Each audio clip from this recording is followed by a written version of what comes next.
That's how I recognized you outside. Yeah. I'm just filling in. Yeah. Are you really? For the foreseeable future, yes. No, I think hey, we don't need barking. Would you forget to say hi to him? To her? Dog's barking for some reason. All right, there we go.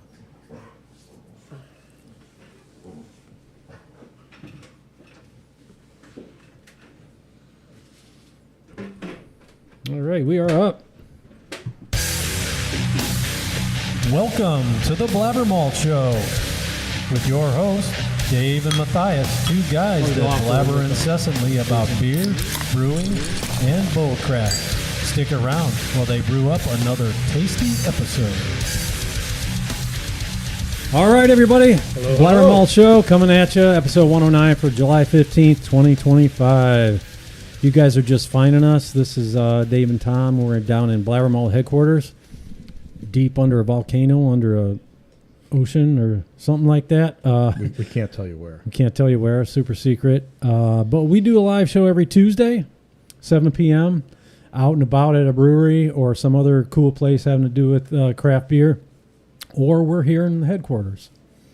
And we got Mike here with LD Carlson. Thank you so much. You guys reached out, wanted to be on the show, and we were super excited. It's something new for us, and can't wait to get into that. Thanks for having me, guys. Yeah. Appreciate it. As long as you have something to do with beer, brewing, or bullcrap. That's kind of what we do. You're welcome. So, is beer. So, yeah, hopefully you got some bull crap, too, because We Yeah, like that. I could do that. people like the bull crap. Nothing wrong with that. Yeah. So, yeah, we do a show, and we also cross-post on the Northeast Ohio Craft Brewery news site. Get a lot of views from there. So, find us on YouTube, Facebook. We're The BlabberMalt Show, and X, Instagram, and Threads. We are at BlabberMalt. So, yeah, and check out the Beacons link. You can find all those details and follow us. Subscribe. Let's put that up here real quick, if I can find it. There we go. It's going to show up right there. Yeah. There it is. Yeah, you can't click it or anything. I don't know how to do that. Nope, doesn't work. Ask AI how you do that shit. So, before we get into it, we do like to get a little weekend update. And I know the Vamaspiracies have something to share that's very monumental. So what do you got for me? Well, we did have the birth of our third grandchild. Yay! Yes. Congratulations. And we had the great opportunity to go up to see her since they are out of state. Yes. We went to visit. We got to meet Charlotte. Yes, I saw that. I was very excited. It's a great addition to the family. Now we've got three beautiful, wonderful grandchildren and really enjoying life right now Nice. with that. Yeah. The Vamaspiracies, they're just exponentially growing. Like every other week, there's another grandchild. Am I right? Yeah, well, you got to keep the beer consumption going. Yeah, that's right. All I mean, future craft beer drinkers, hopefully. Yeah. Hopefully they're going to be BlabberMalt fans as well when they get old enough. Of course, Yes. we don't encourage underage drinking, No, got to especially for newborns. Yeah, Yeah, at least in your teens. Come on. at least. Yeah. High school anyway. Yeah. But it's been a while too, because we even had the 4th of July because we were off a week, right? Yeah, that's true. We did enjoy that with the Crushers. We got to go to the stadium here and see Cool. the Avon fireworks, and went out to Red Wagon on the 4th of July to see their Nice. fireworks. Nice. How were those? Very nice. Good crowd, good beer, and good fireworks. I mean, it's a trifecta. Yeah, the trifecta. And they had a bunch of new beers come out recently. Yeah. Some of their summer offerings. Yeah. So. And what have you been up to? We were off last week too. We were up in Marblehead. My wife had a little operation, little medical procedure, so she wanted to recover up there. It's a lot better than hanging around home. So we went up there. So I've been off the grid for a little while. It's like kind of went semi-feral, running around, no shoes on, drinking beer every day of the week, eating my meals out of garbage cans. I mean, it was terrible. So I had to come back, put shoes on, go to work a little bit. A little structure, huh? A little structure to my life is a good thing. And structure like knowing that every Tuesday, 7 p.m. Got to be here. Got to be here. Yeah. that's not that much responsibility. We just lock it down a little bit. Mike, what did you do? Anything fun? Yeah, so we actually, my son plays travel baseball, so our lives are consumed at a baseball field and traveling every single weekend. So that's been my whole summer, to be honest. Now, is he local? Where are you from? So we live in Talmadge, which is about an hour and 5 minutes from here, east of here. But we play for a Cleveland team, Premier Ohio, NG, and we travel a lot. Yeah. But we're a nationally ranked team, so pretty proud of that for him. That's awesome. To states near here, or do you go, how far do you go? Indiana, Georgia, Pennsylvania, Kentucky, you name it. We're Michigan. Just went to Michigan for a tournament too, so it's What part of Michigan? It was just outside of Kalamazoo, so not far from Bells, which was. Well, we were up in Grand Rapids. Yeah, so you're a little farther west, but yeah. Isn't it funny? Like all our references are breweries. Yeah, that's what I do. So when we travel, I always there's a brewery near there, so that's where we're gonna go. So that's kind of how I travel, anyways. Yeah, I got friends who, like, hey, man, you want to go grab a beer? And they're like, baseball game, dude. Bro, can't go. Tomorrow morning, baseball game. Like, okay, yeah, I get it. It's a commitment. Oh, you ain't lying. Yeah. That doesn't stop us from drinking beer, though. We got a good group of dads, so.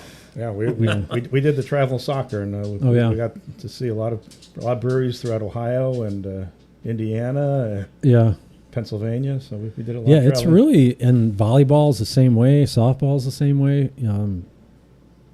Back in my day, you played high school and maybe a summer league, and it was just that was it. Back in the day, we picked up the bags or go on the street. To the street and just play in the street.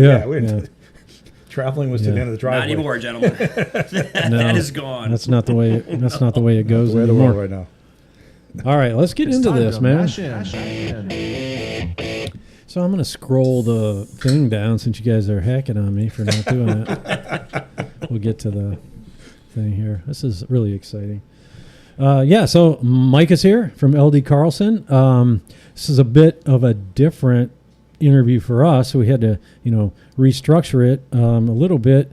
So one of the first things we want to get into is talk about LD Carlson, where they started, what the business was and how it has changed over the years, and then how you got connected with it, and then talk to you a little bit about your, beer journey, adventures. But amuse me with what's the LD stand for?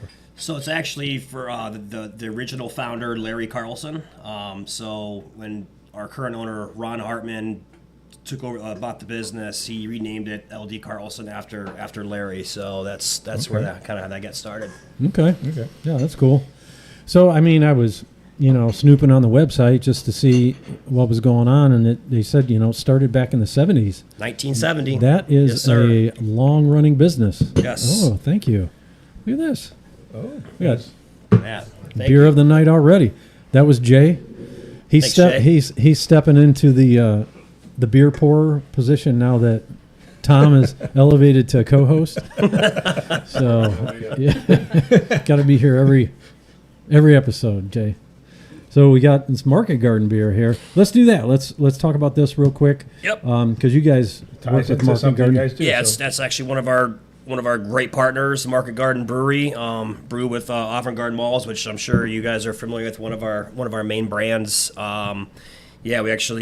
This is OG lager. Won a couple medals. It's a very simple, nice German style lager. It's really nice. So I think when you get a chance to take a sip, you'll see what I'm talking about. Wish it was a little colder, but it was in my car for the hour. So, but you could taste the nice crisp light lager. Very good. Yeah, it's very one of my favorites. Yeah, very nice. Market Garden. They were on the show not too long ago, and I don't think we had this one, but yeah, this is a great beer. Yeah, it's great beer. Thank you for sharing with us. Absolutely. So, you say it's one of the beers that you guys work with. So, what does LD Carlson provide? So, we'll get back to that, the original question. So, the company was started in 1970 by Larry Carlson. We started as a small combo company, as we had a retail store that sold to wineries, or home winemakers, home brew makers, and we also did some B2B business back when it first started. B2B meaning? Business to business, okay. So wholesale. Okay. Our current owner, Ron Hartman, was actually an accountant for Larry. That's kind of how his journey started. And then he bought the company in the early 90s, really, and actually sold the retail store to the current Grape and Granary, which is a really interesting story. And we really dove into the craft market, the homebrew market, and the winery market. So we kind of have three sectors to our business. So I kind of head up the craft brew division, where we have other folks that take care of the wine and the homebrew sector of our business. But what are you guys actually selling? Are you selling the malt, equipment, hops? No, we're more on the raw ingredient side. Okay. So all the malts you can possibly think of, we import from Germany, from the Avant-Garde malls. We import from the Netherlands, which is our Swan brand. We import from the Belgium, from the UK, you name it. We're also bringing in Briess and Montana Craft Malt from our domestic supplies, hops, yeast, flavoring, sugar, anything you could possibly think of, fruit purees, Oregon fruit, Malting Company of Ireland. We have every brand from every part of the world you can possibly think of. So that's what we do. Yeah. So I was looking on the website, and you can get those, forklift packs. 55 pound. You can get down to 1 pound. 1 pounders for the homebrew side, or if you're just you're a small 1 barrel brewery that needs to grab a pound of some roasted malt, we have that absolutely. And you can get it whole or ground. Yep, we have a large mill, 100% automated, and we can mill for you. We actually have a sieve test to dial it in, so we do all those procedures to make sure that we get quality product out in the market. Okay, so they're going to do a batch. Hey, we need this malt. We need it milled. We need it quick. They're in this area. How quick can they get that? So we actually offer a will call program. So if you're in the area and look, you need something same day, we'll accommodate almost. Can't say every single time, in busy seasons, we do the best we can. But almost, if you need to grab a bag of malt and you forgot and you're brewing that day, call me. We'll take care of you. Yeah, that's awesome. That's how we work. And the office is in Kent? It's in Kent, Ohio. Yep, about 100,000 square foot building. And part of that history is when Ron took over the company, it was a small, maybe 20,000 square feet. He has built on 4 different times over the years, so he's really expanded that company to what it is today.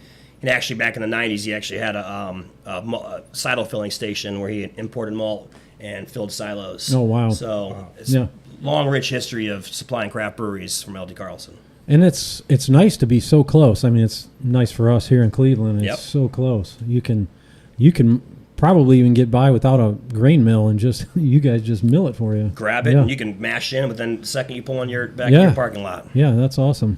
So do you guys, since you mentioned a lot of imports, so is that all coming directly to you, or is it going through a local, is it somewhere in the west or east coast where it actually comes in and then comes to you? Yeah, so most of what comes through the east coast, probably, the port in New York or Virginia. A lot of the ports up and down the east coast is where we import. Norfolk's probably our main port that we bring through. But yeah, we take care of everything. We take care of the logistics. Our buyers buy and they track it all the way in and bring it in and make sure that we have proper stock for every product that we can bring. We have over 3,000 different products, so it's a lot of products that we have to manage. Yeah. Now, do you get to travel to some of these areas for quality control to make sure? Absolutely. So actually, 2019, LD sent me to Europe to go to Brau, which I'm sure you guys know. Brau is one of the largest brew. It's like the CBC in Europe. So I got to go to Germany for that, and went over to see Swan. Got over to see Avant-Garde in Germany. It was probably the greatest trip of my life as a nerd for malt. Got to see the malt work in Germany and see all of Germany, and the same for the Netherlands. It was amazing. So yes. Some amazing breweries. Yeah, we drank great, man. Yes, absolutely. Man. Now, I also noticed you sell the malt extracts. Yes. From the 3 1/3 pound cans for single batches. Up to 55-gallon drums. It's a lot. So it's a lot of these like bigger breweries that they don't want to with these bigger mash tuns that want to get gravities to a certain level, and it's just easier to use that than versus doing the full mash. Now, in Westlake, there was that brewery. I think it's a medical office now. They used to brew, I think, from extract. Black Box. Black It Box. was. Well, I don't know if they did. They- This was. I Actually, can't think of the name of it. but that was the Dover Vineyards and Black Box Brewing. But did he do completely extracts? I mean, he had a shop there as well. Yeah, The that I don't. wine and- That's not the place I'm talking about. It was on the north side of 90 on the Columbia Road. It was like a pub brewery, and I think they were doing extract brews. I guess the question is are anybody brewing extract exclusively? No.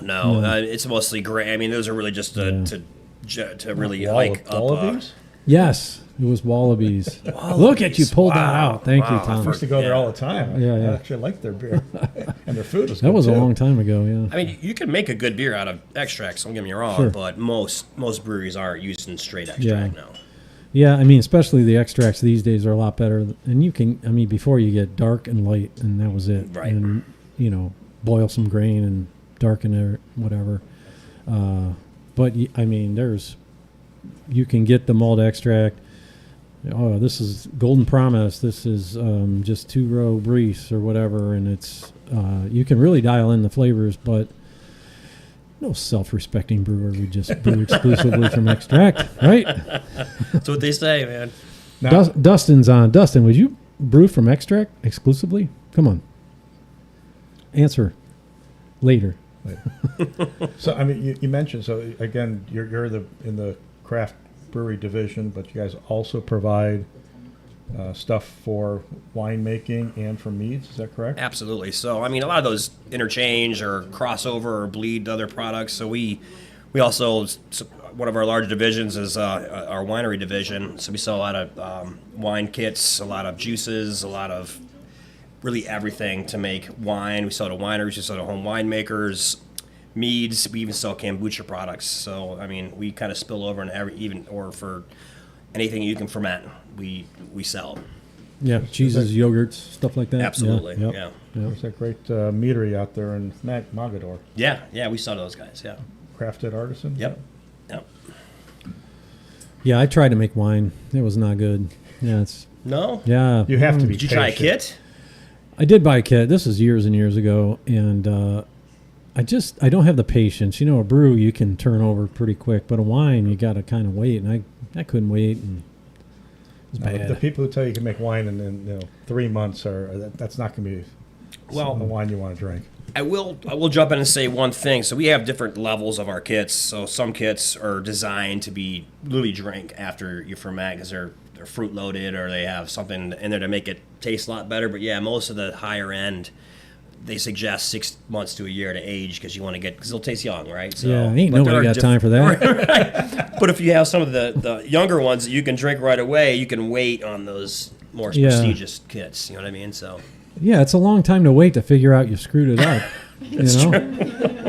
Well, I mean, if I knew what I was doing. It's bad enough that I'm having to wait about 3 months for you to brew your next beer. I know. Sorry, man.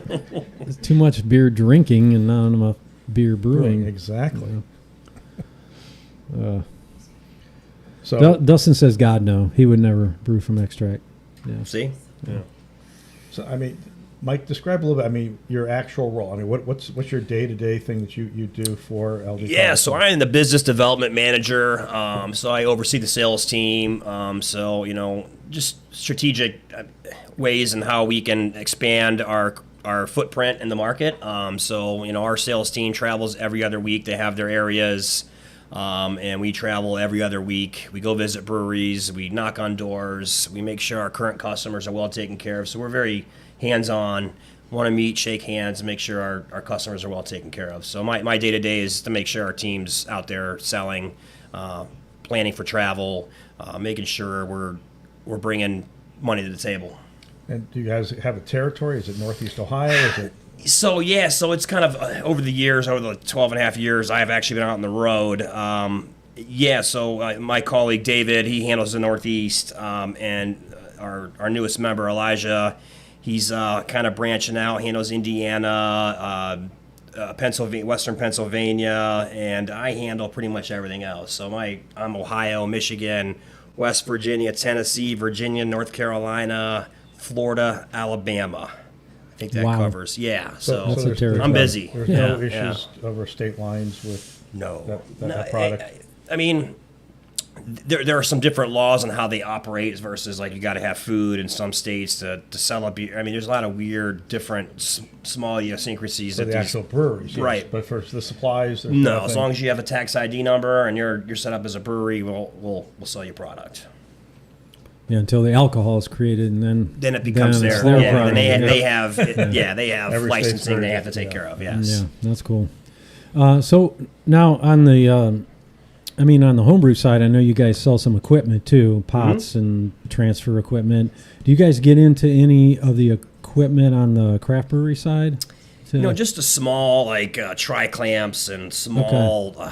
We've maybe some of the kegging supplies, Okay. one-way kegs, things like that. That we don't really get involved in the bigger equipment. It's just that's a whole other animal. Yeah. We Yeah. like to stay more true to the quality ingredients. Yeah, it seems like that could get out of hand real quick. Yeah, on the homebrew level, it's great, right? I mean, it's small. We can store it in our warehouse. Whereas when we're talking equipment, then it's a lot of space. Yeah, you would need probably double, triple the space if Yeah, you I had would think giant so. tanks and hoses and stuff like that. Yeah. Right. So I'm curious because again, knowing the little I know about brewing, and we've talked about the hops and yeast and the fact that they all can interact differently. Yes. Even though you kind of have a profile of them. I'm trying to. I mean, whether it's curiosity or kind of the way your company works, do you do like a follow up to say, hey, I sold you this yeast that's now called X. You go there 6 months later, a year later, try it and say, well, does it really taste what the label says? I mean, you get that ability to do that? Yeah, so that's a big part of our the sales team has to do is follow up, right? I mean, you want to have that interaction. Hey, I know you tried this new Apex yeast San Diego. How was it? Did it perform how you thought it would perform? So I get details all the time. Yeah, absolutely. That's great. Even on the malt. How did the malt work And for you you? keep a spreadsheet of. Oh yeah, we keep all that information, absolutely. And then the reports, and we keep all the reports, and we can go back and we want to make sure it's dialed in. That's good.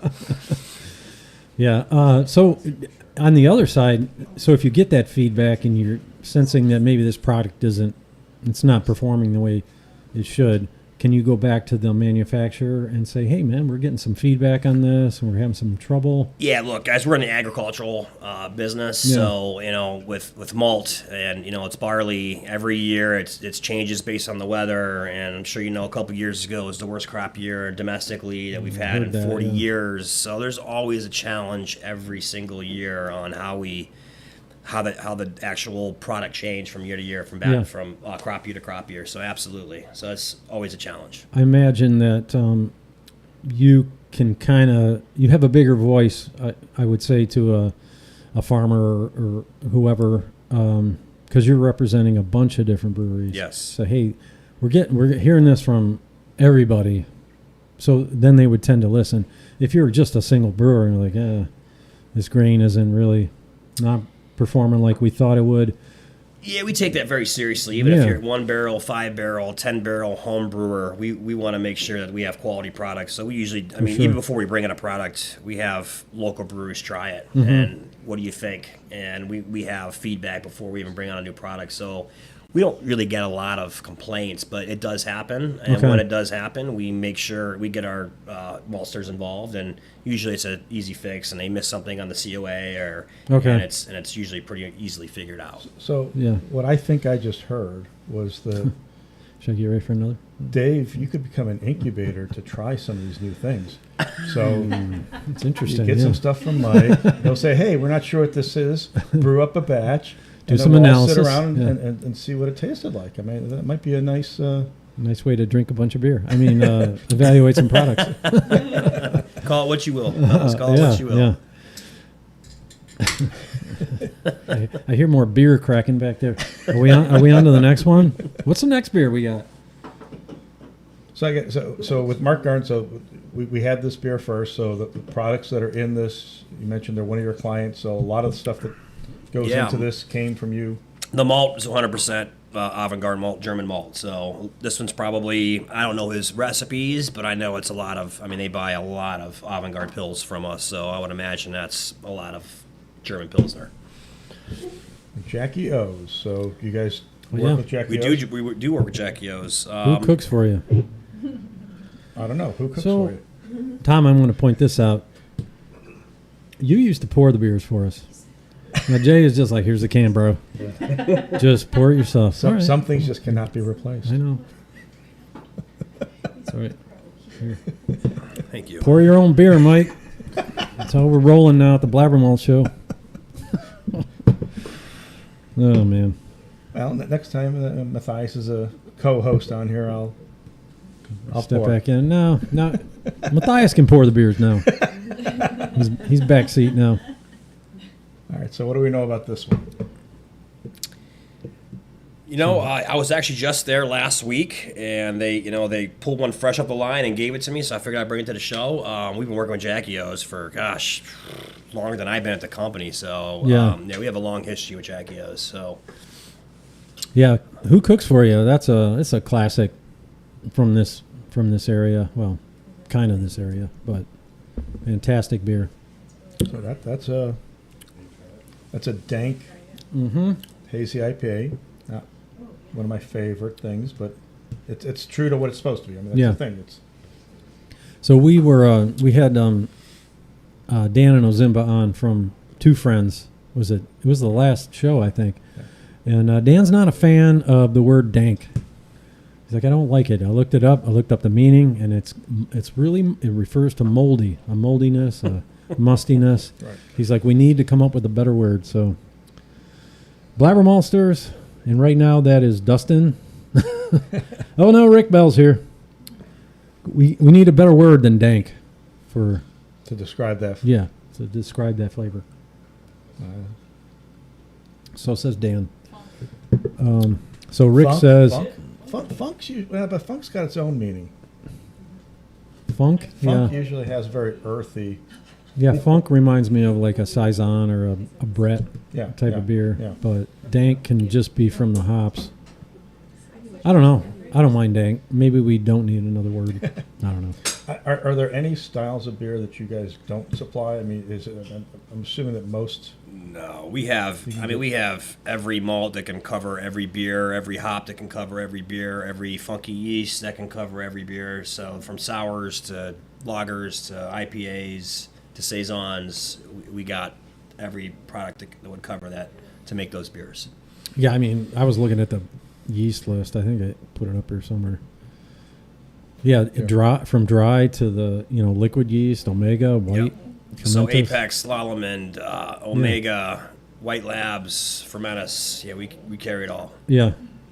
Now, did you have any background in any science? I mean, again, as you're talking about the stuff, the chemical reaction. Mike, that do you happens, know what you're talking about? So Or is it just no, it's a great experience? question. So I mean- actually, I was a chef before I got into the sales. So my passion was in high-end restaurants. So I did beer pairings and wine pairings. So when this whole LD Carlson kind of came up, and I looked into them, I did some research. What they supplied and what they did, it intrigued me, and kind of that's when I went and filled out the application, and 14 years later, here I am. But that's kind of my background. And it just intrigued me to want to be on the other side of things, which was always pretty interesting to me. So you must have liked it. Yeah. 14 Absolutely. years, yeah. absolutely love it. Yeah, I Yeah. wouldn't have it any other way. So while we're talking about that, yeah, let's talk about how you connected with these guys. And you said you worked with.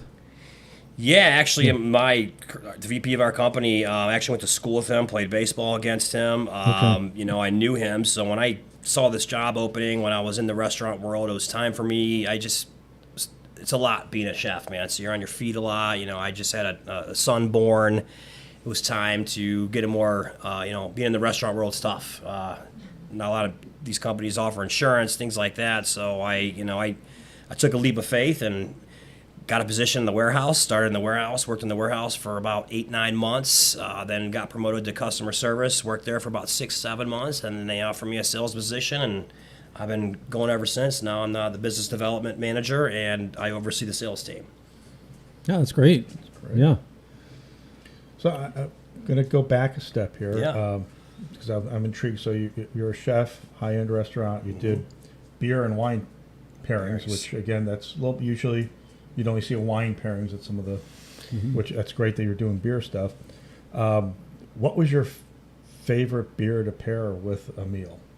I know it's depending on what type, but man, so right in the end of my chef career is when beer pairings started getting really popular. So it really depends on the dish you're doing, how hearty a dish is versus, because, IPAs are probably the toughest thing to pair, even though it's been the hottest beer, especially the last 10, 12 years between the West Coast IPA and the New England IPA. It's very, there's so many different things you can pair with that. So you don't want to drown out your food flavor. You don't want to drown out your beer flavor. So that's always the challenge, to make sure that they pair well so that you can taste, and the hops don't overpower your mouth. You can taste the actual food, and vice versa, and you can taste the beer. So it's always been a challenge, but I would say the easier drinking lagers and ales are the easiest to pair, and you get more flavors from your food and your beer when you pair those kind of styles together. So I would say, man, the first beer that really got me started was probably, Fatheads is. So when I started at LD Carlson, I'll never even touch the craft beer. I'll be honest. I started, even when I was pairing, I'd taste, wasn't my thing, but I got enough flavors to where I can make dishes and pair them for different events. But then I started wanting to be on the sales team and started home brewing, started learning, started tasting. And I haven't touched a Budweiser in 12 and a half years. So here I am. This is all I'll drink. Was that the go-to prior? So I think Fatheads is what I first tasted a Bumbleberry and actually a couple Thirsty Dog beers from 12 and a half years ago. Leg Humper. There's a bunch of them that really got me intrigued. And then when you finally taste Headhunter, that's what got me in love with West Coast IPAs. Yeah. And that's probably still my go-to beer when I don't see anything else and I see a Headhunter. I'm grabbing a Headhunter. Yeah. Do you guys supply to Fatheads? We do some work with those guys. They're brew pubs and their actual brewery are kind of separated, at least in our system. So we do sell some things to them. So I've really, Market Garden's probably my favorite brewery now, just because they came later on when my love of beer already had started. But yeah, we still do some work with Fatheads. They make good beer. Yeah, you can't argue with that. Yeah, I think we can all agree there. I think you say, what your background was that matched you to the craft beer industry. I think being trained as a chef, having your palate trained and creating dishes, it goes a long way to appreciating beer, especially since you did the pairings, and even with wines, and you're pulling out those flavor profiles and figuring out what foods would match. I think is a great background, to help the breweries you serve figure out what they need, and help your sales team figure out what they need to do. Is there anything you do like culinarily or taste wise for your sales team to train them on how to help their brewers? So sort of. So years ago, it was when I first got into customer service, we were doing like food pairings, because that was my thing. I was still kind of, on the side, was still cooking and being a chef. So we would do like suggestions on our website of our new Brewer's Best Kit that would come out, and we'd pair it with a certain food, and we'd do a recipe of the month, and we did that for a couple of years, and it really, really took some steam, and people loved it. So, yeah.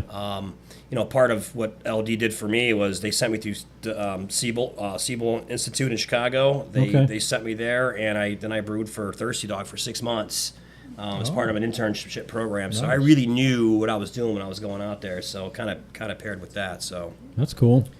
Thirsty Dog. Yeah.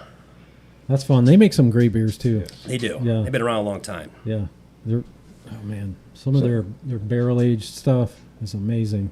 So kind of following that, do you ever, and again, not knowing how this all works in the details, but will you ever be with a client, a brewer, and they'll be, I want a beer that kind of has this profile, and you give a suggestion of the actual hops and stuff? Absolutely. I'll give them hop suggestions, what malts to use, Absolutely. Yeah, I know our portfolio like the back of my hand, and flavors it gives off, and all those sorts of things. Which hops to use, which yeast to use. Yeah, like I said, I'm a nerd in all of our products, so I understand them.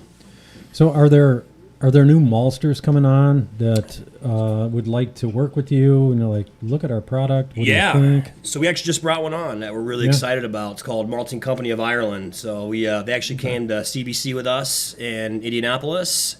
These guys are passionate. They're kind of in their own way, similar to like YCH, how they're grower owned. So they own from the seed all the way to the finished product, which is pretty rare in the malting world. Usually it's they go to traders and they find the best barley they can get based on price, and they actually are owned by the growers, which is really interesting. They're all the way to the malt.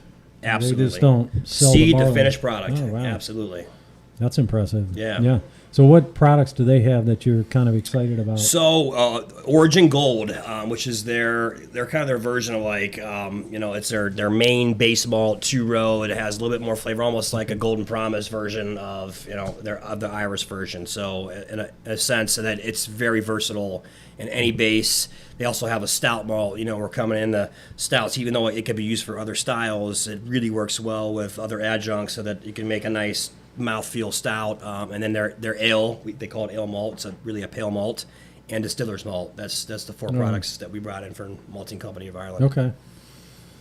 I didn't notice that on the website. Is it up? Yeah, it's up now. We just took our newest shiny toy that we just brought in. We're always bringing in new products, so we're always excited about new things. That is our newest, and actually Oregon Fruit we just brought in recently too. So, which is a great puree product. So, can you share? Is there any brewery in the area bringing that on as a base malt or the stout malt? Well, Market Garden uses it for a couple beers. So I know they use the stout malt. So that's the one on the top of my head that I can think of that uses it. But yeah, it's been a really exciting product because they're extremely passionate about their product, and the feedback's been absolutely phenomenal since we brought it in. So it's been a pretty nice product to add to our portfolio. That's cool. I'm gonna have to get down there and check out those beers. Yeah, you should, man. It's which beers do you know? I don't know. I have to ask Pat, but he would gladly share it with me, and I can let you know so you can try it. Any chance I can get a hold of a couple pounds and brew a homebrew batch? Absolutely. Right. I got you. I got you. Some might fall off the back of the mill, so I'll help you out. Yeah, look, we got shorted on that car.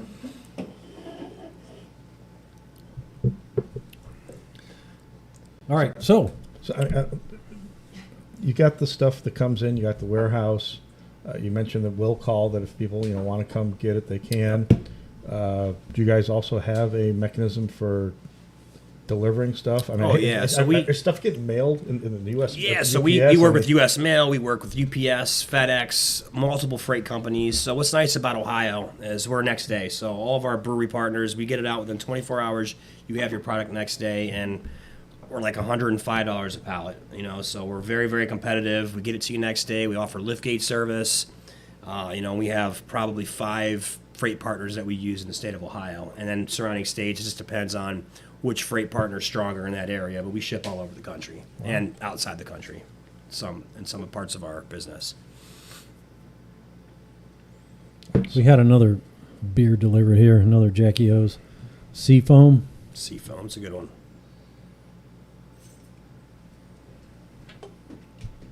Did I short you over there, Tom? Sorry about that. That's fine. No, okay. That's good.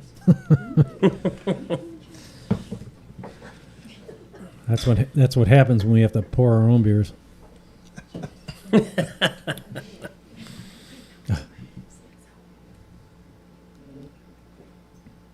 Now you did mention that you did do some home brewing. Yeah, so when I first really was hungry to get into the sales team, I first came to LD. Yeah, I knew I had to start in the warehouse, but that was never my aspiration. Was to be on the sales team. That's what I wanted to do. I knew I could sell, and I started to really love beer. So yeah, I would go on. We do like company beer brew days on National Home Brewers Day. And I was eager to learn how the products worked. And then I went as far as, like I told you, go on the Siebel Institute and then brewing at a professional brewery before I started my whole career. But yeah, it started with Brewer's Best Kits that we still sell today, and makes good product. Yeah. What system were you brewing on? Just a Oh, stovetop? it was a Blickman, yeah.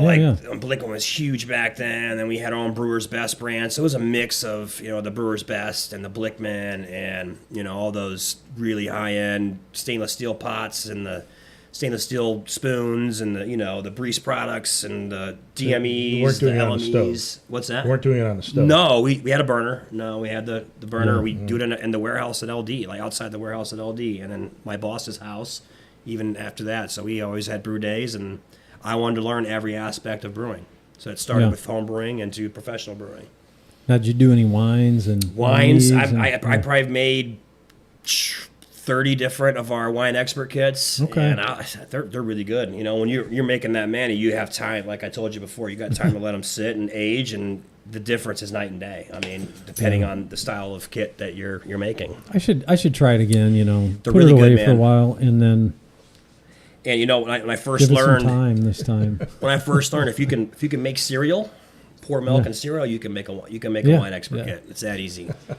But you got to wait. I know, You got to but leave it. I'll suggest something that you don't have to wait. I think you'll be pleasantly Okay. surprised. All right. Yeah, this was, I don't know, the kits I had, they were just garbage. I mean, this is 20 years ago. Yeah, It's it's just- come a long way in the last 20 years. Yeah. Okay. Tom, let's make some wine. What do you say? I'll keep it at your house, so I'll stay out of So it if that it way. sits, you can So keep it sits, it there. yeah. But I'll come back and it'll be gone. I'm like, what happened? Tom drank it. Wine's more difficult than beer. From a taste profile, we talk about some small batch stuff and homemade things. I mean, wine can be a little dangerous. It may not taste quite.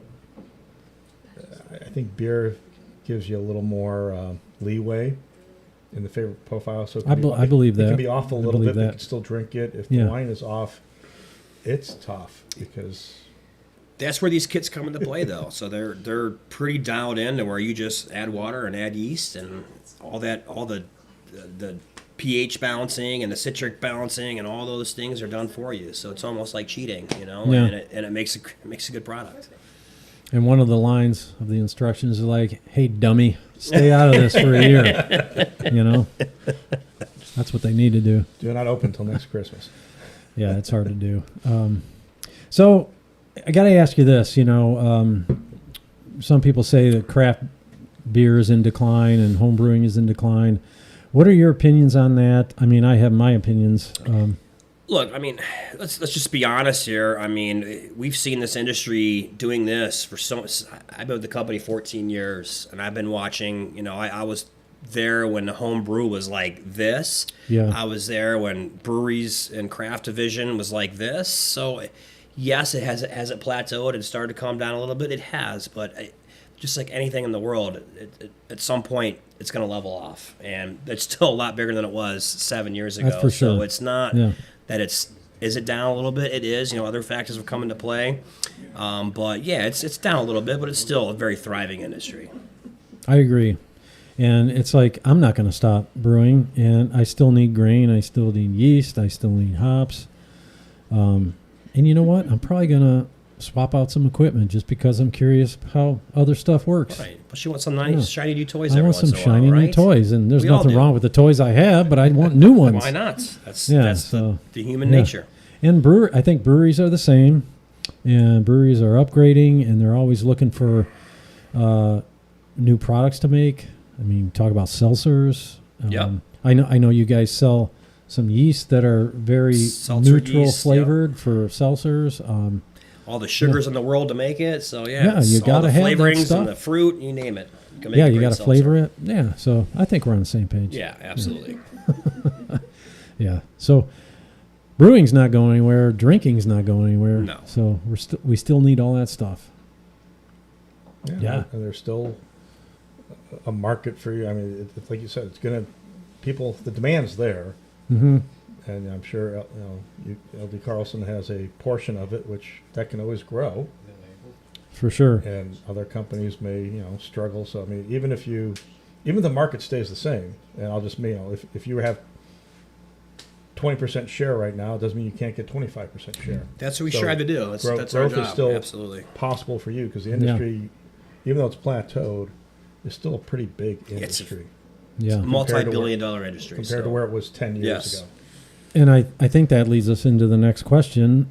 What are LD Carlson's plans, in the near or far future? Yeah, so I mean, we stay up with the trends, so we know, our future, the craft industry, the wine, supply wineries, and we still have a great home brew that we'd like to reach. So we're not going anywhere. We're going to continue to add products. We're going to continue to fight the fight. It's not that, I know it's down, I understand that, but it's still, like we just discussed, it's still from where it was 7 years ago, it's still way bigger than it was. So we're not going anywhere. We're going to continue to add products. We're going to continue to travel and shake hands with new breweries. Breweries are still opening. Yes, some are closing, but some are still opening. So we're still going to fight that fight and go into and continue to grow our craft division and continue to grow our wine division and our homebrew division. So And I don't think we're not going anywhere. You can't really discount the distilling is kind of still on the That upswing. too. We didn't even touch on that. We have a distilling sector as well. So that's it's a little tougher industry because I just feel like a lot of these older distilleries are kind of stuck in their ways. But we've started to get some runways on getting some distillery business. So it's that's starting to grow for us too. So Because that's an industry that seems to be growing.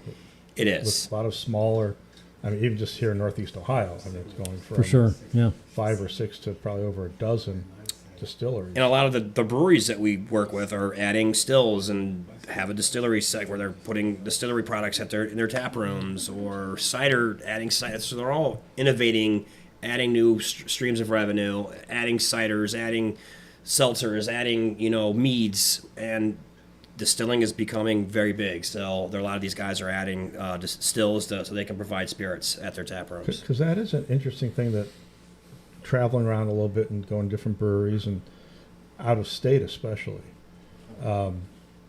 most breweries, I shouldn't say most, a lot of breweries have distilleries, a lot of wineries have distilleries, and Ohio seems to have been behind on that. They seem to be two separate. Might be because of licensures and the state of Ohio. I don't know. It might be some government stuff, but you don't find as many combination distillery breweries in Ohio as I've seen in other states, at least. That's just an observation. Yeah.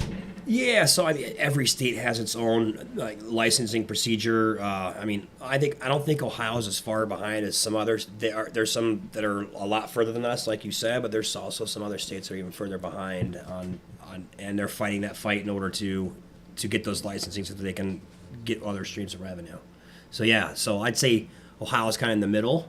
Still ahead of some and still behind others. Yeah.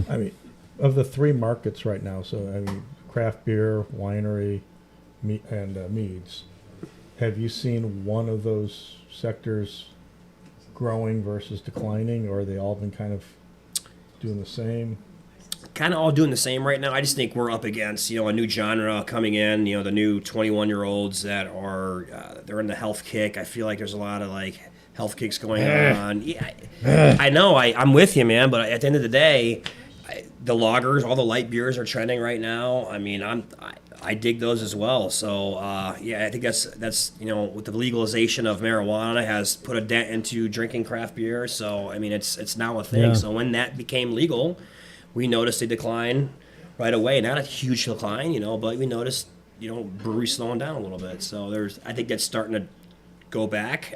So we're seeing some good months. So it's That's not one of the things you're supplying the breweries. No. There's no THCs. No. Yeah, I was going to ask that's about a big that. Is thing there now, alternative beverage?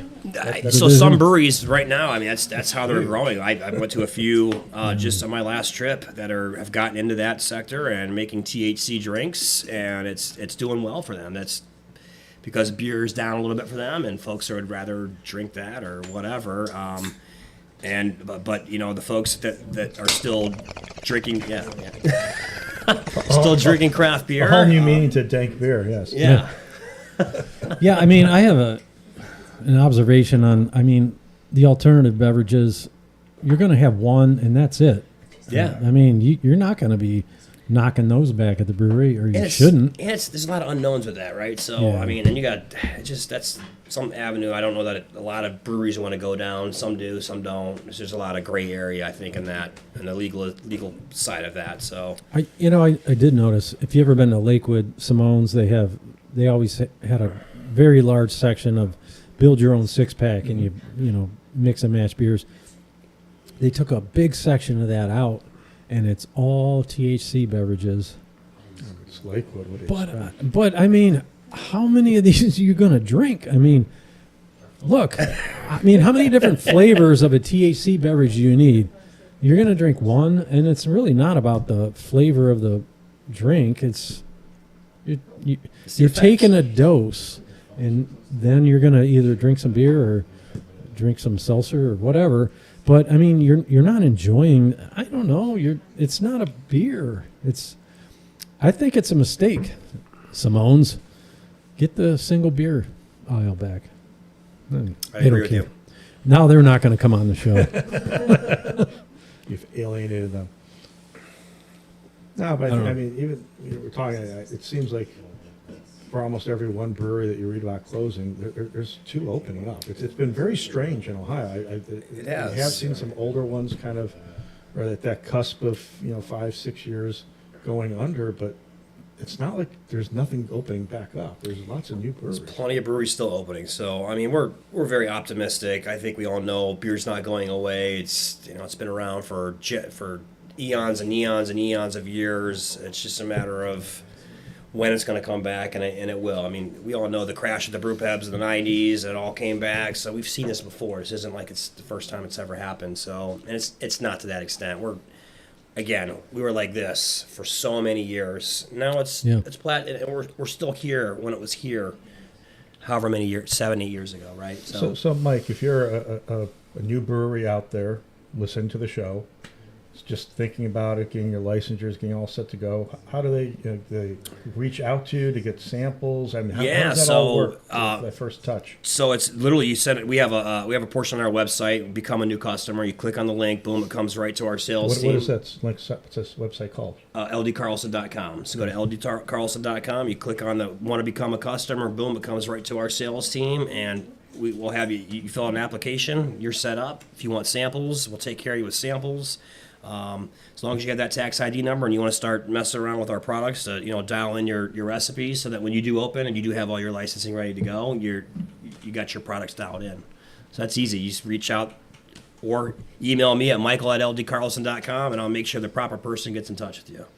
Then you guys would also consult with them if they're yeah. saying that, hey, so the phone call comes. So once that, boom, there's a phone call that comes right afterwards. Like, hey, I'm your sales rep. You have any questions? And they kind of explain where they are in the process, and we'll take good care of you. So if I'm a brewery opening up in Avon, I don't know quite how to get all my stuff. I got my equipment ready, got my dream.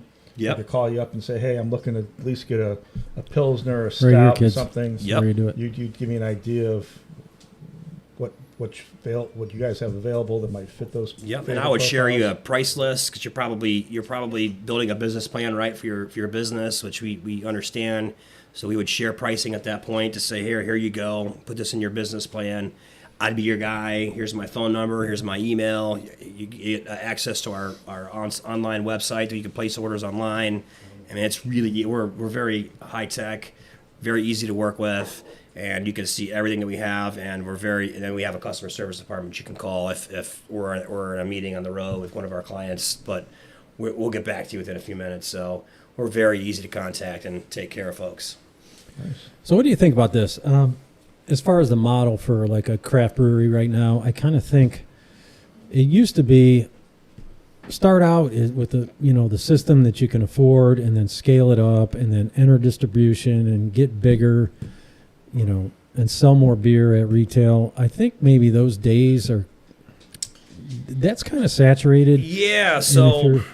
Look, when I think it kind of started when COVID happened, and everybody was forced to be in distribution, and it really saturated the whole distribution market. And then when restaurants were forced to close down, and all these kegs were everywhere in all these distribution warehouses, which and then a lot of beer had to get dumped back then. So I think what we're seeing they really trend. Should have called us. Yeah, right, before they dumped it.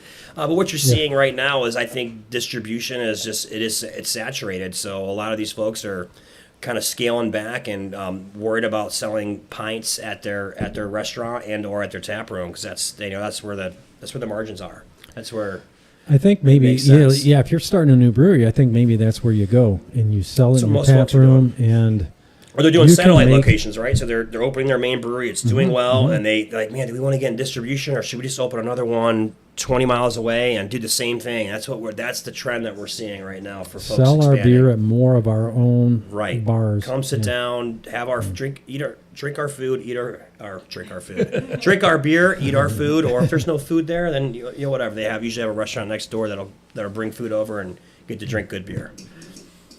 A little more Mystic Mama. It's a good beer. Yeah, definitely. Is Jackie O's one of your larger clients? They used to be. We still do a good amount of business with those folks, but as they've grown, a lot of these guys, and they got silo, which we fill silos now, but at the time we didn't. So, they went direct to a maltster. But now that we have that portion of our business available, it's really opened up some new avenues for us. So we're actually filling silos of our European malts to some clients across the East Coast and even further from the East Coast. So now that we have that option available, we always go back and try and see if we can get it. But we still do a lot of business with Jackie O's. So I'll ask you this. Do you guys also get into some of the, if I'm brewing a Christmas beer and I want a barrel of honey for it? Yep, we have honey. It's those Absolutely. things as well. It's not Absolutely. just the And we have honey, traditional- all your herbs, your coriander, your cinnamon for your Christmas beers. We have your orange peels, we got heather tips to your everything. I mean, we got things I don't even know what it's used for it. Oh, heather tips. Yeah, you got to have your heather tips. But we got everything. Everything. It's anything like a spruce tip. Yeah, those two we have. Very similar. So Dustin asks, do you sell directly to home brewers? It's hard to find a supplier that will sell you liquid yeast, and it's hard to roll the dice and get something shipped in the summer. Yeah, so we don't sell direct to, we're B2B only, business to business only, but we have a portion on our website that you can go in and put your zip code, and it'll tell you the nearest retailer, and your retailer can read if there's a certain yeast that you want from White Labs or Omega or any of the dry products that we carry. You just gotta let them know, and we'll get it to you. You just got to deal with them directly. Yeah, I know the Cleveland Brew Shop stocks a lot of stuff,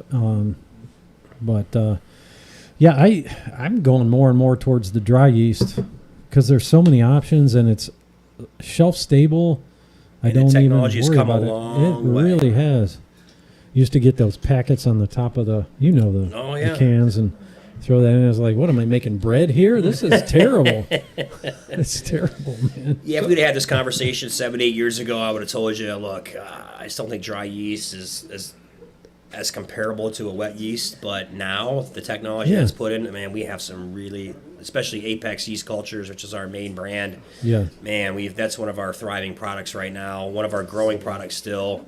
That it still grows double digits every month. 'Cause it's a really great price and a really good product, and it's super high quality. yeah, and I used to do yeast starters. Man, I just don't do it anymore. You don't need to It's anymore. not- I don't even. That's a hassle. Yeah. Stir plate. So I just made me think of something though. So you've got this warehouse with the stuff in there, which yeast I know is alive and growing and changing. So you have a big refrigeration Yes, area. a large, probably 15,000 square feet cold storage room that stores all of our hops, stores all of our yeast, stores anything that needs to be cold. So it's mainly hops and yeast. So we have a large inventory of hops on hand at all times and yeast on hand at all times. So yeah. And malt, does malt go bad? No, so usually malt you get 2 years before. Obviously, when it gets crushed, it takes some time away. So a good line to kind of watch is once you crush the malt, you get about 6 months from that date it's crushed. Before you crush it, when it's actually produced and malted and bagged, you have about a 2 to 3 year shelf life, depending on what the maltster suggests, depending on the strand of actual grain that you're using. But it's usually 2 to 3 years. And you guys date everything? Everything's date, everything is traceable on every single bag that we carry. Yes. It's important. Yeah, you keep the lineage, keep the documents, get that fresh malt. I'm just to the thinking, brewers. not the liability, but of having. You want to have all that stuff in stock because you want to have it just in case someone calls. But at the same time, these are things that they're perishable. Yeah, Again, they're measured probably in months or years, not in weeks. But So we have a really good buying team. So we make sure that all of our products we're bringing in weekly. So we try to keep things flowing. We want it fresh. We want it turning, and we don't want products sitting in the warehouse for those exact reasons that you lay out. It's a food product that we're selling here, so it has to turn. And we're getting trucks. We're importing multiple containers a week, multiple domestic truckloads a week. I mean, we probably take 20 truckloads a day of different malts, hops, whatever. But we make sure it's turning weekly to have fresh product on hand. Sounds awesome. Did we talk? We had the Mystic Mama earlier. We don't. At a different show, yeah. Yeah.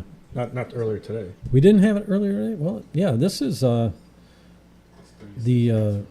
That's my Mystic favorite. Mama. That's my favorite of the three right now. Yeah, it's classic. That's their classic West Coast. It's drinkable. I've been really digging lagers lately. This is probably my favorite lager right now, the OG lager from Market Garden. But man, they're all tasting great. I'll be honest. Definitely. All right, man. Let's get into the boil here. Must have some good malt in there. Must have some good malt. Must have some good malt. Yeah. It's time for the boil. All right, so homebrew happenings, nothing's happening. I mean, we talked about this for weeks. It's the beer I brewed, a month ago? Still tasting good. It's all right. I got to brew something. You kicked one keg already, right? We did kick a keg tonight. That's pretty great. good. That's momentous. We should cheer for that. I'm sad for that. That means there's less beer left. Well, it's a full keg. It'll be around for a while. I mean, I like to drink other beer. Yes. It's hard. I'll take a growler up to Marblehead and share it with everybody. But yeah, got to get a draft system up there. No, I don't. I don't need that. All right. So what do we got? What do we got here in the boil? So I'm going to talk about AI a little bit.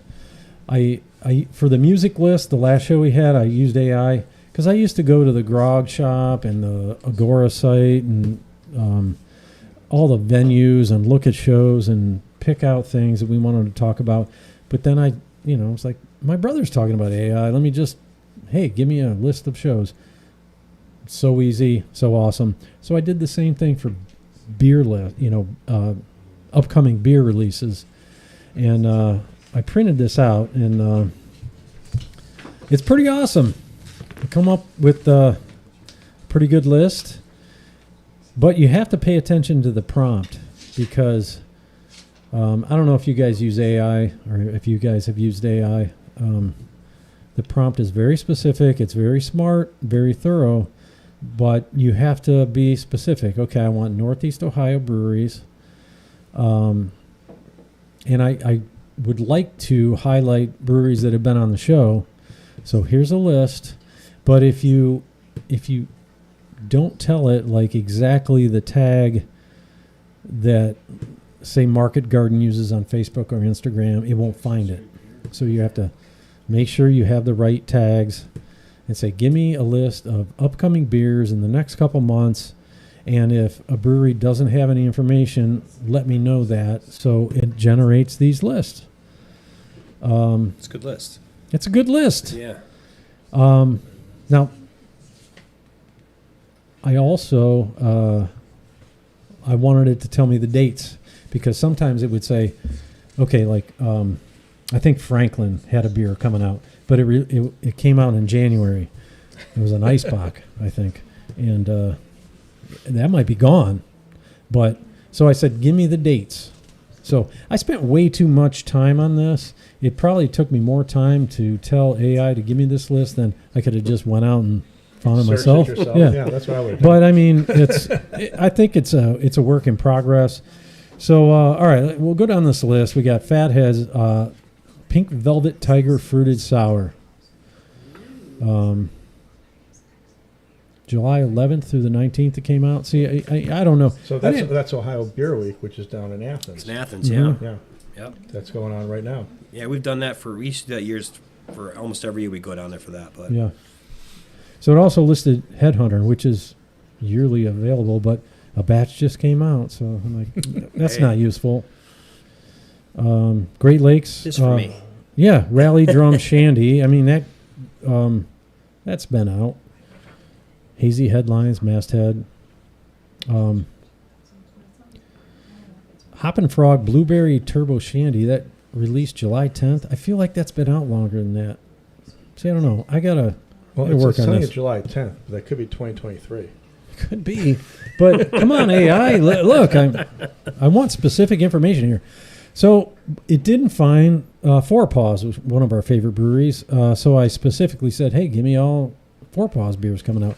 So, man, we got a Piper's Peach Pie Cream Ale. Oh, the other one is one of our favorites. That's out now. Cha Cha Cha Cherry Bomb. That's a great one. That's a very good beer.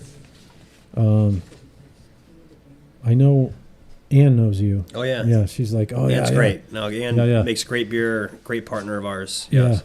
Yeah. Raise the Woof. Fruited Ale. July 13th. That just came out. Professor Plum. Plum infused ale.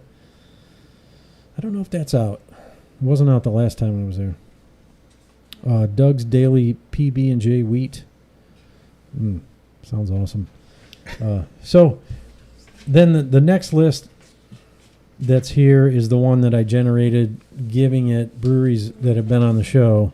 Okay. And it did a little bit better. It gave us the season, sort of gave us the date, and the style of beer. So got some Collision Bend. There, Once Upon a Lime infused ale. Yeah, so anyway, there you go. AI helping out the BlabberMalt Show.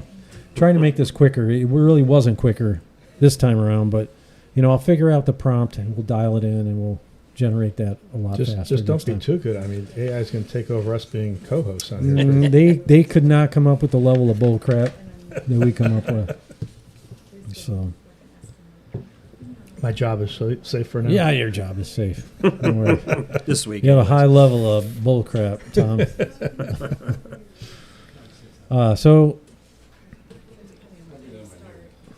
did you also do something for music with the AI? I did. I did the same thing I did. So it came up with a list of events. We'd like to. What kind of music are you into there, Mike? Just so we know.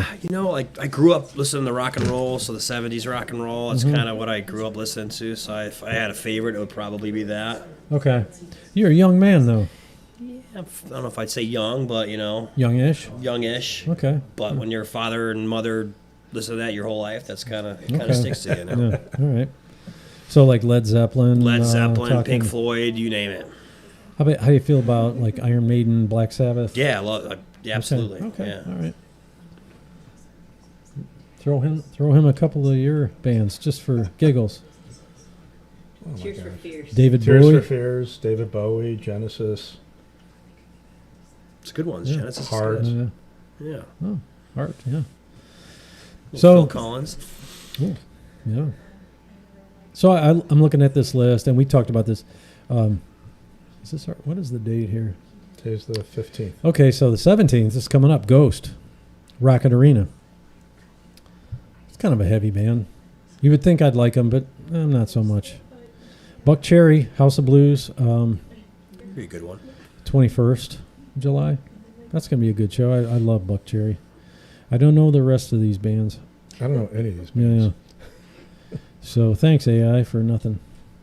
I threw in country there because Matthias, he's in the country. I'm looking at that list. I know Morgan Wallen, August 15th. I know Vince Gill. I've actually heard of Diamond Rio. Actually, he's got two shows, 15th and 16th. Diamond Rio? No idea who that is. I've heard of him. Me neither. I know Morgan Wallen, but that's kind of that new age country that has that rock and roll feel. So I can dig it. This is a compelling show. Us reading off a piece of paper. Yeah. So then for Tom, I threw in new 80s new wave and related genres because that's Tom's jam. So we're gonna drop the country updates and we'll start doing 80s new wave. And I don't know any of these people except Cyndi Lauper. I don't even know if that's her or is that a tribute band. Girls Just Want to Have Fun tour. That might be her. Yeah. She's at I don't know where Twist Social Twist Club. Social Club is. It sounds like a small venue. At 10 o'clock at night. Is that what is Cyndi Lauper is playing at No. 10 p.m.? No, this can't be true. Because all these other ones, Mega 80s, these are all. It's like cover tribute bands. Yeah. Come on, AI, you really screwed the pooch on this one. All right. What about any brewery events coming up? Well, Brewers of the Corn. We talked about Four Paws. It's going to be out there. Does it start 5:30? 5 o'clock 5 o'clock? this Friday. On It's the Friday. first one of the Yeah. 3. Rain or shine. That'd be cool. Yeah, I had a list somewhere. I don't know. With our friends from the Ghost Tree will be out there. Haven that we've been to. Yep. Laughing Bomb, we've had Zek in here. Bell Tower, which we'll be going out to in a couple weeks. Look at all this paper. Brighton, Mad, Wrecking Crew, Lorraine Brewing Company, ESP. Yeah, ESP. Yeah. Yeah. So they'll all be out there for this first one on this Friday, the 18th. So on this list, Brighton Brewing, Mhm. they're down in Copley. Yes. Okay. Yep. Yes. Yeah, we gotta get out there. It makes good beer. Yeah. Yeah, it's worth your trip. So if you're gonna go out Okay. to the Kent area, you could pop. It's not far from Kent, so Okay. pop in and Yeah, we got to get them on the I list would, yeah. because we've been to all these other places. We We got to get to. We actually got him an Brighton. order out quickly, and he came up same day, and he brought the team a 12-pack. So we posted on Facebook. So he took, even though he didn't need to do that, we greatly appreciate you, Brighton. But yeah, he dropped off a nice 12-pack for the crew, and they greatly appreciate Yeah, it. we're so. out there. That's awesome. Like the first week they opened up a couple of years ago, and they have really good beer. Yeah. Yeah. Which is usually openings. You never know, but You never know, but yeah. they did very good. They've been a couple years. You say they've been I'm open? gonna say 2 or 3 years. Yeah, Okay. they've going on 3 years. 3 Yeah, years, that yeah. sounds about right. Definitely got to get out there. Sounds good. All right, man. We're getting to the end of the show, so let's do the grain time out. to grain out. Grain out. Man, Mike, we really appreciate you coming out. Thanks Thanks to for having me, guys. LD Carlson for reaching out. It's very informative. Learned a lot. I learned a lot. Yeah. Going to get some free grain out of it, maybe? I Yeah, don't I'll take care of you, man. I got you. know. Cool. It's easy. And again, Mike, if someone needs to get a hold of you, has some brewery questions, how do they get a hold of you guys? So give our main office is 330-678-7733. My email is michael@ldcarlson.com, or our main email is ldcarlson@ldcarlson.com. Give us a call, give us an email. We'll be happy to help you guys out. Yeah, and hit the website up. Do you guys ldcarlson.com. social media? You guys Social have media, that? it's at LD Carlson Co. On Facebook and Instagram. Yes. Sounds great. Sounds good. Yeah, check them out. Check out their homebrew stuff, their supplies, their ingredients. It's awesome. So, I mean, I guess you mentioned something earlier when we had the questions. You sell homebrew supplies, but you don't sell to home brewers. So Correct. It's got to be to a home brewery. Yeah, we have a nice Store. link on our website. So if you need to find a retailer and put your it'll put your zip code in, and it'll find everything within a 50-mile radius so that you can get your products needed. And so. fair to say that you guys supply most of the Oh yeah, homebrew supply yeah. companies We're in the the area. largest homebrew supplier across the country, and that's pretty proven. So yeah, you'll find our products somewhere in the country. Yeah, and on their website, the links to the homebrew shops will pop up with their websites and their Yes. contact information and their Yep. social media. It's great. pretty thorough. Yeah. So coming up for us next week, we're going to be with Mark from Missing Falls in the studio, and a lot of people have commented. He said that guy can talk, so can't wait for that show. We like people. He's that. a hoot. He's fun. Yeah. The 29th, we're going to be out at Bell Tower with Jennifer and Carl, and you guys are very friendly with them. Yes, absolutely. Yeah, They're yeah. great client of ours, good partner of ours. So yeah, they're great people. Make good beer. So Nice. You guys will like it. Yeah, it's going to be fun. Following week, August 5th, Tom is taking a vacation, so Paid vacation, right? paid. I don't know. You're not getting paid from the BlabberMalt Show. Yeah, it's funny. Yeah, we're gonna pay you. We're gonna pay you the same amount we pay you every week. I want double. Yeah. Oh, double it. Double it is. It's worth it. So August 12th, we're working on a couple different things might happen. So going to find out at Brewers of the Corn if that's going to happen. Something. I like the name.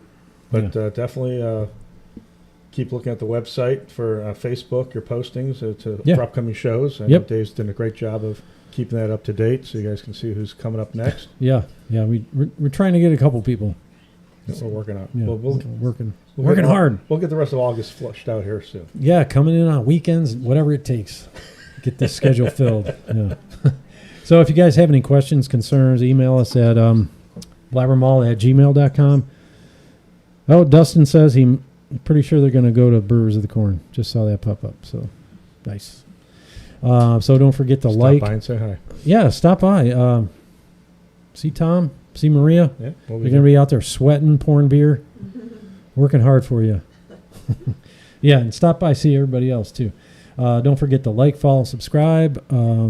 Hit the notification bell. Comment. It could be a rude comment. We don't care. Tell the algorithm more people need to watch the BlabberMalt Show. And on that note, we say, stay malty, Cleveland.